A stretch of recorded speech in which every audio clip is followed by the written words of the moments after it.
Very good morning, students. So, this is my first session of online class with you people. So, I hope you people are enjoying a lot, and along with that, you are kind of busy with your books nowadays. So, I believe you people already started this English 1 part, which Sir Barla he explained the previous chapter. So I'll be explaining you people. We will be discussing about the chapter, the lesson, the Sherpas. So here in this lesson, we will try to discuss, we will come across some fascinating facts about the Sherpas, the ethnic group of Nepal. So through this book itself, through this chapter especially, we will try to travel the land of the Sherpas, wherein Nepal. So here this chapter tells us about different kind of facts and some challenges, the dreams of every Sherpa youth, the struggle of the Sherpa people, the way they live the life there in the foothills of Himalaya, and their gradual changes from the time of the first expedition by Tenzing Norgay and Edmund Hillary till now, how they evolved and the profession of the Sherpa people changed, and we are going to discuss all these things here in this chapter. So it's going to be quite interesting, I believe. So before going further here in the story, you see in page number 94, you are getting some figures here. So this is kind of a, here first you got 3 flags. So you need to identify which one is of Nepal. And along with that, you will the next figures, 3 figures of birds are there. So one is monal pheasant, Dantve or hawk eagle, and the next one is peacock. So here you need to find out which one is the national bird that you're going to find, the national bird of Nepal. So this 2 things you will have to do it by your own. Try to find out, try to read books, surf over the net, and you will able to come. Maybe after listening to the chapter, after the discussion, maybe you will come to know about the national bird as well as the flag, and you will able to do this. So some questions are here. So which city is the capital of Nepal? Options are given here: Pokhara, Kathmandu, Lalitpur. So try to find it out. The next question is, what is the currency of Nepal? Nepali rupee, rupiah or taka? The next question, the Nepali language is derived from Hindi, Sanskrit, Tamil. So all these questions you will have to find it by your own after the discussion of this chapter, as well as if you want you can surf the net and you can refer to other books to get the answers. Now this chapter which we got about the Sherpas, it is actually from a magazine of National Geographic, and they provided us in this chapter the extract of the article from the National Geographic. So the thing is this, the chapter it begins like, for some strange reason my vivid stories about walking 5 miles through the snow to get to school never seemed to impress my children. So from now on, I am going to tell them instead about Lakpa Sherpa, a student at the high school that Sir Edmund Hillary founded in Khumjung, Nepal. So the narrator, he is trying to say like my clear and detailed story of walking 5 miles through the snow to get the school. It seems like if I'm going to narrate the story, my story is it's not going to be that much interesting. So instead of mine, let's talk about Sherpa, whose name is Lakpa Sherpa. So he is a student at the high school of that Sir Edmund Hillary he founded. Sir Edmund Hillary he founded one school at Khumjung there in Nepal. And there is one student called Lakpa Sherpa. So we are going to, the narrator is asking, trying to let us know through Lakpa Sherpa about the Sherpa people, about the locality, about the Nepali people as well as that place, Khumjung and Nepal itself.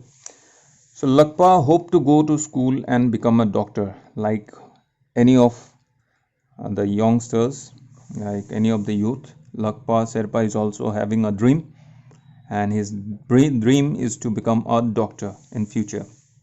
So to ensure that, he got there, the 16-year-old walk 5 hours to school on stony mountain trails each week.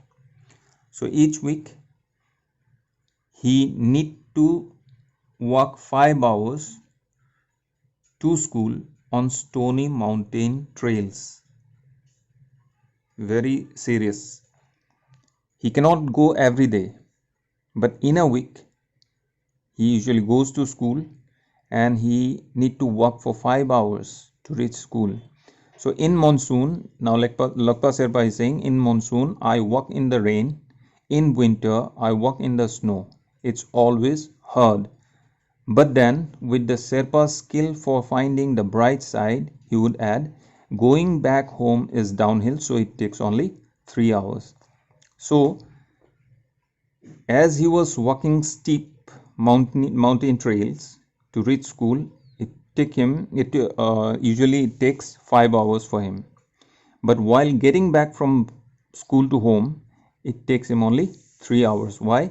Because he walks downhill. Life would have been much easier if there were a yellow school bus to take Lakpa back and forth. Now, there in mountainous region, we know that it is not that much possible for any kind of bus service, especially like school bus, the way we are having here in our plain areas. So in hilly areas, it is quite not possible. But the fundamental fact of life for the Sherpas, an ethnic group of Buddhists living in northeastern Nepal. So who are the Sherpas? Here the question comes. The Sherpas are the ethnic group of people who follows Buddhism, and they live in the northeastern part of Nepal. So they don't want any kind of bus, no car, no bicycle, and not an inch of paved road within that 425 square miles that make the entire Khumbu Valley.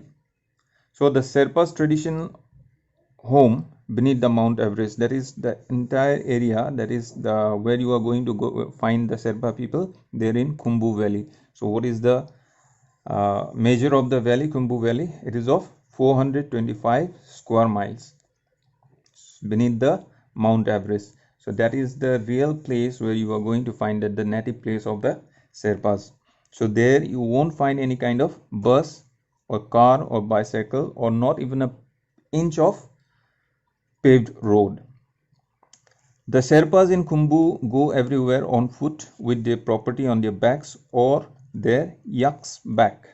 So as they are not having any kind of transportation facilities, so what they need to do, they had to walk on their to wherever place they want to go. They simply need to walk, and carrying their property, their luggage, everything on their back sometimes, or if not, then on the back of a yak. If after arriving at the tiny airstrip in the nearby village of Lakla, you ask a Sherpa how far it is to the mountain monastery at Tengboche, the answer is given not in distance. In actually, it's 14 miles. But if you are going to ask the distance from to the nearest monastery, the mountain monastery at Tengbocha, the Sherpas won't give you the distance, or they won't give you any kind of any altitude. So here, the net author, he provided us the distance from the tiny airstrip to the mountain monastery of at Tengboche. It is actually 14 miles, or if you are going to count it, then the altitude is 3,300 feet higher up. But they will say, Tengboche, you will get there on the 4th day. They measure the distance with the days, with time that you are going to take to reach there. So it takes most of the people 2 days to trek to the nearby market town of Namche Bazaar, and about 6 more days to go to the Everest base camps. Like the mountaineers, whoever want to go for that hiking or like trekking, or for the Everest summit. So this is the place where they had to go through. So when a Sherpa family in Khumbu wants to build a new house, much of the structure, from floorboards to corrugated aluminum roofs, must be carried from the lowlands up the rugged trails on somebody's back. So if a Sherpa, if he wanted to build up his own home, so to build up his home, he had to carry all these things, especially there's what to say, like corrugated aluminum roofs. That means it's a shape into a series of parallel ridge and grooves so as to give added rigidity and strength. So it's kind of a tin sheet, or like a structure which the Sherpa people, they used to build their house. So from where they will get those things, they will get it from the lowlands, from the plain areas. And how they will bring it from the lowlands to their place, to their mountain trails, they will have to track it, they will have to carry it on their backs, and they will have to climb, they will have to do the trail. But if walking in the Sherpa's fate, it also had been their fortune. The first ascent of Mount Everest 50 years ago sparked a tourism boom that draws more than 20,000 visitors each year to hike amidst the planet's tallest peak. So it happened that if we are going to say that the Sherpas they spend a very hard fate, they had to go through a very hardship. But along with that hardship, they are very much fortunate, and this hardship bring fortune to them. How? It because of the first ascent of Mount Everest. That means ascent means the first act of climbing up to the Mount Everest by Edmund Hillary and Tenzing Norgay 50 years back. And because of that, nowadays, in present days, more than 20,000 visitors reach Nepal to that particular place every year for hiking, or for any kind of like you can say any kind of trekking, hiking, or for the ascent of the the Mount Everest.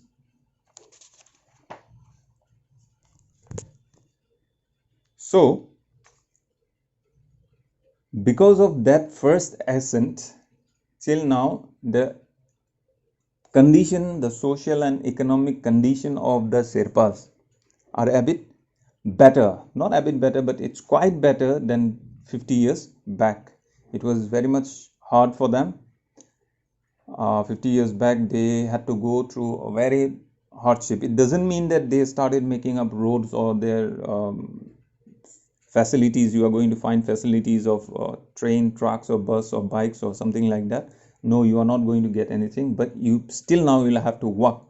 But the thing is this, these people, the Sherpa people, they took this, they tried, those visitors who usually comes to that place for any kind of expedition, any kind of trekking or hiking, these Sherpas helps them as guides or trackers. So they took this part as their own profession, and because of that, nowadays there is a huge change in their socio-economic condition of the Sherpas. So for now, today's session we will end it up here. We will start the next session in the next part of the chapter in the next session. Till then, what I want you to do is read the entire chapter properly, at least 2 times continuously, and try to find out the tough words that you are going to get after reading it.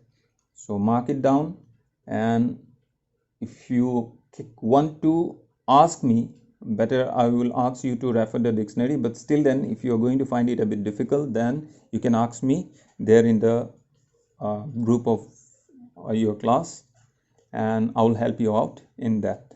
So we are going to meet in the next session. So try to read it again, I'm saying, and try to do what regarding the spellings, regarding the tough words which I told you, try to do it. Thank you.